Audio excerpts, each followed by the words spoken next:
Finalmente, irmãos, chegamos aí à nossa terceira parte, a última parte de nosso amado catecismo, não é? Acabamos de concluir, então, justamente o assunto sobre nossa salvação, não é? A parte mais extensa do catecismo. Relembrando que na primeira parte tivemos uma pequena introdução, em seguida, não é, o que é contado como primeira parte, não é aquilo que nós chamamos de nossos pecados e miséria. Essa é a parte onde nós estamos aprendendo sobre nossa situação diante de Deus. Em seguida, começamos a segunda parte, que é justamente falando sobre nossa salvação, como nós somos salvos de nossos pecados e miséria. E agora, não é, a última e terceira parte, a terceira e última parte, fala justamente sobre como devemos ser gratos a Deus, tá?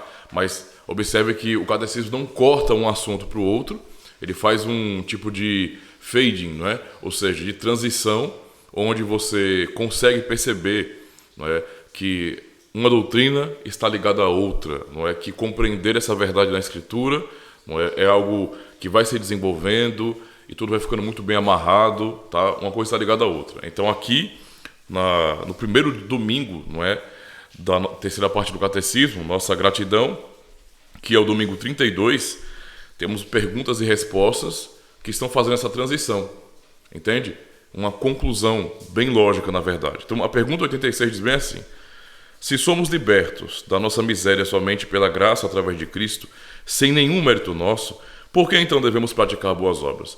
Percebam então, não é, como é essa transição. Acabamos de aprender sobre a salvação e uma ênfase que foi dada, não é, na exposição do credo apostólico, em falar sobre a fé verdadeira, sobre a justificação pela fé, aprendemos justamente isso, que nós somos justificados não porque praticamos obras, tá? Nem graças ao valor de nossa fé, como se nossa fé pudesse de alguma maneira ter algum valor especial, não é, que nos justificasse.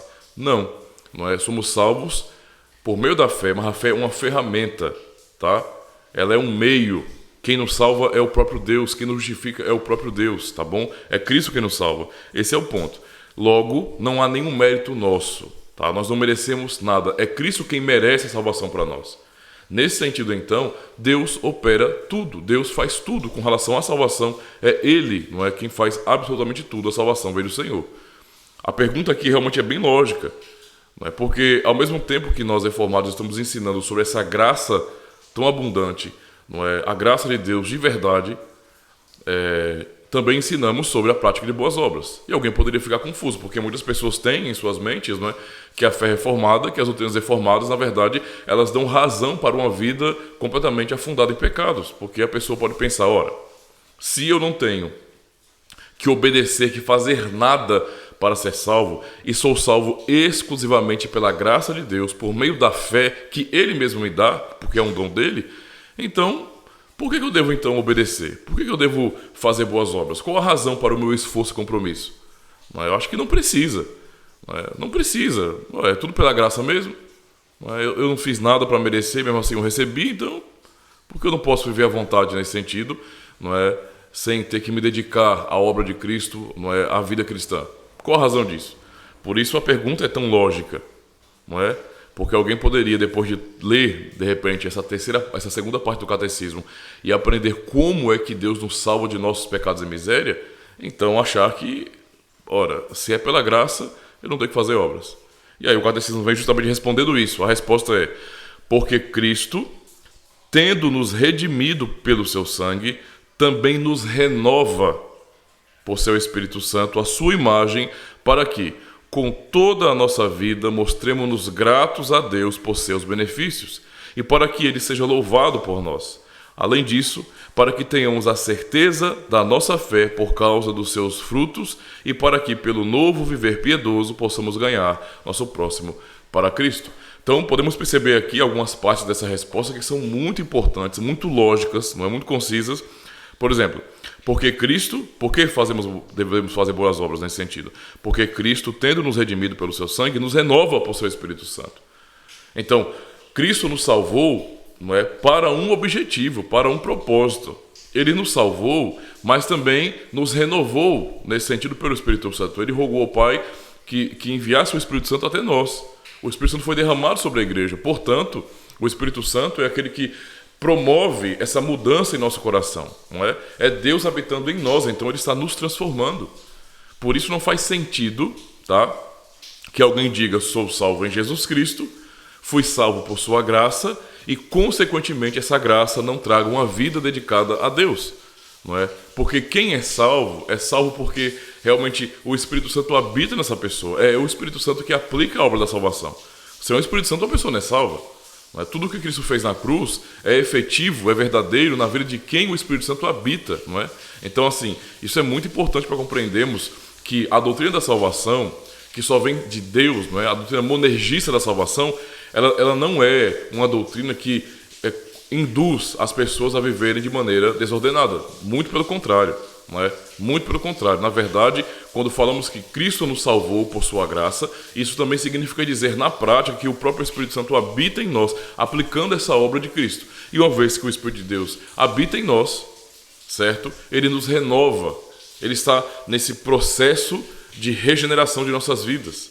Entende? E essa regeneração, essa mudança, essa transformação, ela vai sendo evidenciada pela maneira como nós vivemos. Isto é, na obediência. E aí observamos, por exemplo, a segunda parte da resposta que fala, observe que ele fala sobre ser renovado pelo Espírito Santo, a sua imagem, com toda a nossa vida, tá? Para que com toda a nossa vida mostremos-nos gratos a Deus. Então o objetivo realmente é esse. Uma vez que fomos salvos pela graça de Deus e o Espírito Santo de Deus habita em nós, não é? Haverá motivação, sim, não é, para vivermos dedicados a Deus. Podemos lembrar, por exemplo, do dia do Senhor 1, tá? Eu vou colocar lá no primeiro domingo de nosso catecismo, para vocês relembrarem esse trechinho aqui, como está de acordo com o dia do Senhor 1. Só para relembrar, refrescar a memória. Então, a terceira parte da resposta à pergunta 1, que diz bem assim, qual é o seu único consolo na vida e da morte? A terceira parte da resposta, tá? Não, eu vou ler todo, porque aí vocês lembram tudinho, tá? Que não pertenço a mim mesmo, mas pertenço de corpo e alma, tanto na vida quanto na morte, ao meu fiel Salvador Jesus Cristo. Ele pagou completamente todos os meus pecados com o seu sangue precioso e me libertou de todo o domínio do diabo. Ele também me guarda de tal maneira que, se é a vontade do meu Pai Celeste, nenhum fio de cabelo pode cair da minha cabeça. Na verdade, todas as coisas cooperam para a minha salvação. A graça de Deus, simplesmente isso. E aí, terceira parte. Por isso, pelo seu Espírito Santo, ele também me assegura a vida eterna e me faz disposto e pronto de coração para, de agora em diante, viver para Ele. É justamente isso que estamos vendo aqui agora, não é? Na resposta à pergunta 32, tá? Quando Cristo nos salvou, não é? E rogou ao Pai que nos enviasse o seu Espírito Santo para aplicar esta obra de salvação, então, o Espírito Santo que passou a habitar em nós como membros do corpo de Cristo, não é? Transforma nossas vidas. Nos leva ao reconhecimento da glória, da bondade, não é? Nos leva à gratidão a Deus por tal salvação. Então não faz sentido, não é verdade, tá? Não tem cabimento algum que alguém diga sou salvo em Cristo e não se dedique à prática de boas obras, certo? Esse é o ponto central aqui, tá? Vamos continuar aqui a resposta então. Além disso, aliás, cadê? Isso. Além disso, para que tenhamos a certeza da nossa fé por causa dos seus frutos. Isso é um detalhe muito importante, mas muito importante mesmo, não é? A prática, a obediência não é, à palavra de Deus, a prática das boas obras, que são práticas nesse sentido, em obediência à lei de Deus, certo? Elas são uma evidência para nós mesmos. Tá? Não é somente uma evidência para o mundo, porque a ideia aqui é falar que, além disso, para que tenhamos a certeza da nossa fé por causa dos seus frutos e para que, pelo novo viver piedoso, possamos ganhar nosso próximo para Cristo. Então, como objetivo, em termos práticos mesmo, essa vida de fé verdadeira, tá? E a prática das boas obras, elas têm duas frentes, não é? Tem dois objetivos claros. O primeiro deles é o testemunho pessoal, o testemunho para mim mesmo, né? Um testemunho sobre a fé que eu tenho. Porque se eu vou dizer assim, eu tenho fé, mas ao mesmo tempo eu não tenho motivação nenhuma para obedecer a Cristo, não há nenhum desejo real em mim de fazer a vontade de Deus, não há aquela luta, não é, da carne contra o Espírito, não é? Eu não posso dizer o que Paulo fala em Romanos 7, não é, que no meu homem interior tenho prazer na lei de Deus. Se não há isso então, e eu não me esforço para praticar boas obras, como vai ficar evidenciado para mim mesmo que eu realmente fui transformado pelo Espírito Santo? Que eu realmente sou uma pessoa salva em Jesus Cristo? Entende?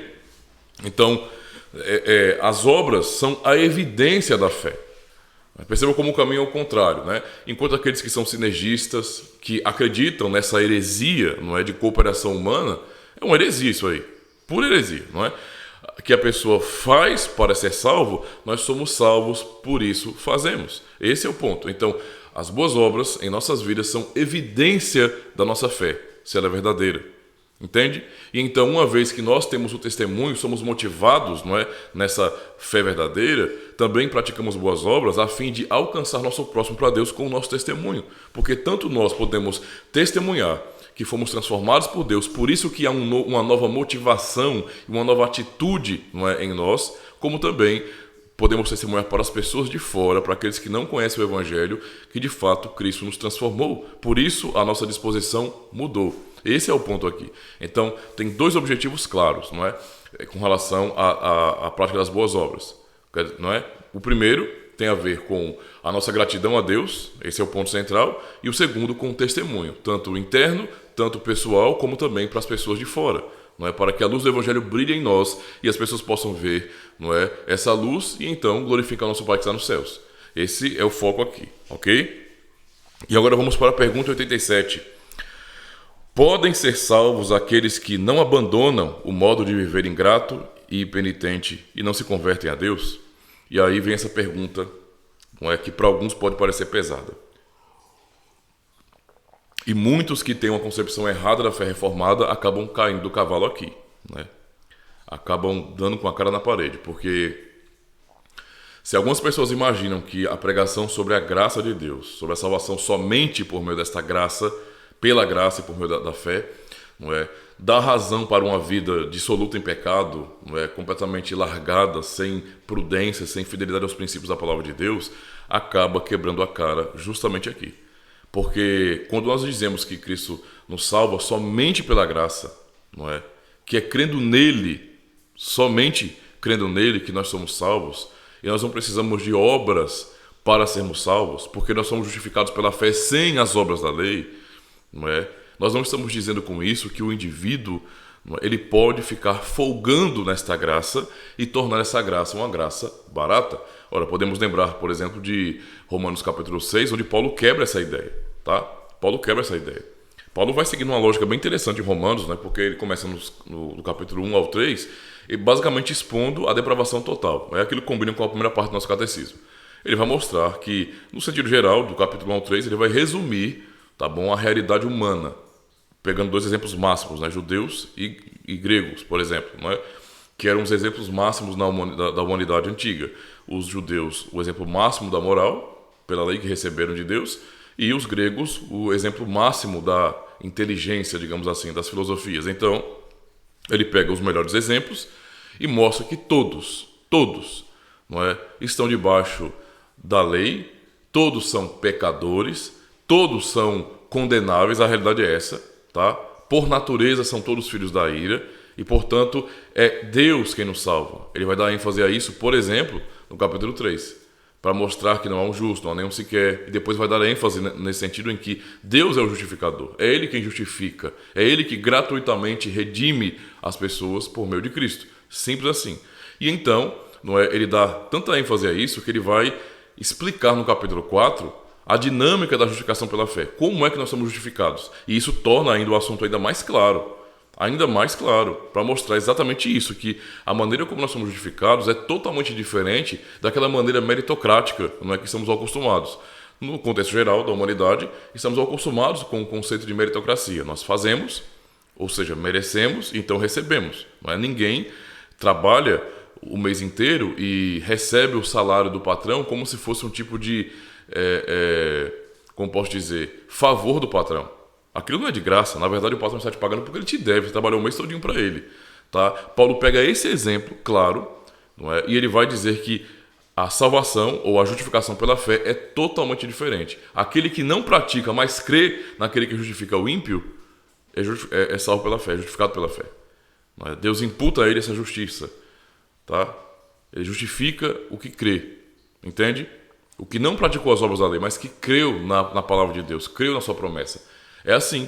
E o que acontece? Paulo fala sobre isso, depois ele vai um pouco mais além, não é? E no capítulo 5 ele vai tratar naquela questão de que agora justificados pela fé, temos paz com Deus por meio de Jesus Cristo, e ele vai falar as consequências disso, não é? A perseverança, por causa do amor de Deus que foi derramado no nosso coração pelo Espírito Santo que nos foi dado, não é? Ele vai fazer mais essa relação mostrando que Deus é bondoso porque Ele nos salvou justamente quando nós éramos pecadores, não é? E então ele vai fazer um exemplo claro ali entre Adão e Cristo, mostrando que por meio de não é?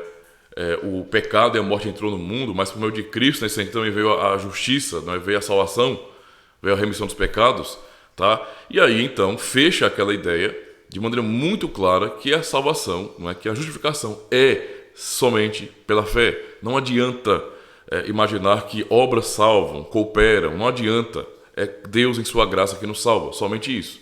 E alguém poderia pensar, então, a graça nos dá motivo para vivermos de maneira completamente desordenada. E aí é quando ele vem e corta as asinhas daquelas pessoas que poderiam pensar isso no capítulo 6 de Romanos. Porque ele vai justamente bater nessa questão, dizendo que como é que nós, que uma vez morremos para o pecado, porque esse é o significado, não é? Podemos viver para ele novamente. Não faz sentido. E até ele vai usar o símbolo do batismo, não é? Como essa ideia de sermos sepultados, depois levantarmos de lá como uma ressurreição, para mostrar que a vida que temos agora na fé é uma nova vida. E, portanto, essa nova vida, ela é liberta da escravidão do pecado. Então não faz sentido, de forma nenhuma, alguém dizer que é um cristão genuíno, que crê em Jesus Cristo de verdade e a sua vida não seguir de acordo com o Evangelho. Se uma pessoa diz, eu sou um cristão, eu tenho uma fé muito profunda em Deus, mas é alguém, primeiro, que não congrega em uma comunidade local, ou seja, não se sente responsável e chamado por Deus para estar na comunhão dos santos, não é? E, portanto, não vive a vida cristã como ordenada por Deus, obedecendo seus mandamentos, essa pessoa não é uma cristã de verdade, é uma pessoa completamente enganada. Ela não tem salvação, ela não é salva, ela não tem esperança nenhuma enquanto não se arrepender dos seus pecados. Por isso a pergunta aqui, 87, é tão importante para nós. A pergunta é, podem ser salvos aqueles que não abandonam um modo de viver ingrato e impenitente e não se convertem a Deus? Será que é só assim mesmo? Será que a pregação reformada sobre a salvação é assim tão simples? Não é? Torna a graça de Deus uma graça barata? A resposta é não, de modo nenhum. Tá? A Escritura diz que nenhum impuro, idólatra, adúltero, ladrão, avarento, bêbado, maldizente, assaltante ou semelhante herdará o reino dos céus. Então, na doutrina reformada, meus irmãos, não existe nenhum tipo de brecha para a pessoa dizer posso viver do jeito que eu quiser, sem me importar com os compromissos do Evangelho, porque Deus me salvou pela graça. Sou salvo pela graça de Deus, ninguém que venha me cobrar para que eu esteja na igreja, ninguém que venha me cobrar porque eu me vi fazendo alguma coisa errada, não. Eu sou completamente livre, sou salvo pela graça de Deus, foi Ele quem pagou por mim, foi você. Esse tipo de argumentação, de atitude é a postura de uma pessoa que não tem fé de verdade e, portanto, não tem esperança de salvação. Tá? A verdadeira fé converte. A verdadeira fé tem frutos, transforma. Se cremos de verdade, nossa vida foi convertida. Aconteceu uma mudança de curso muito grande, não promovida por nós, mas por Deus, causada por Ele. Ele é a causa, Ele é a razão última de nossa conversão. Então, se nós estamos vivendo com uma vida exatamente igual à que tínhamos antes de conhecer o Evangelho, significa dizer que nós não conhecemos o Evangelho de verdade, que não houve mudança nenhuma, que nada mudou em nosso coração e, portanto, também seguimos o curso dos condenados. Ou seja, só para citar os irmãos, para os irmãos desse sentido aqui, tá?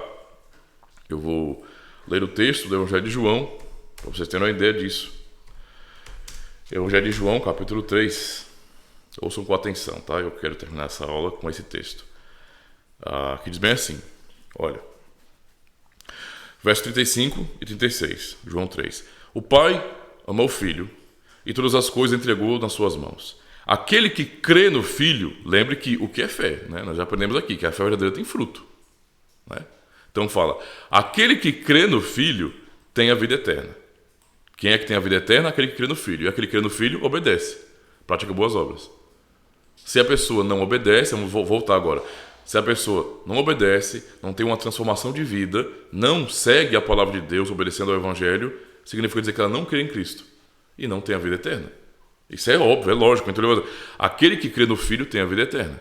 Vai dizer agora, mas aquele que não crê no Filho não verá a vida, mas a ira de Deus sobre ele permanece. Então, pessoas que estão seguindo, dizendo que são cristãs genuínas, que têm uma fé muito grande em Deus, mas têm uma vida completamente torta, não é? Que não está preocupado justamente com a obediência à palavra de Deus, não é? A vida cristã, essas pessoas são enganadas. Tá? Elas continuam como filhos da ira e não como filhos de Deus, tá certo? Então, essa foi a nossa reflexão, né? A aula de hoje é um pouco mais curta, mais objetiva, porque nós temos apenas 2 perguntas e respostas sobre isso, tá? Vamos continuar então numa próxima aula. Deus abençoe e muito obrigado. Valeu!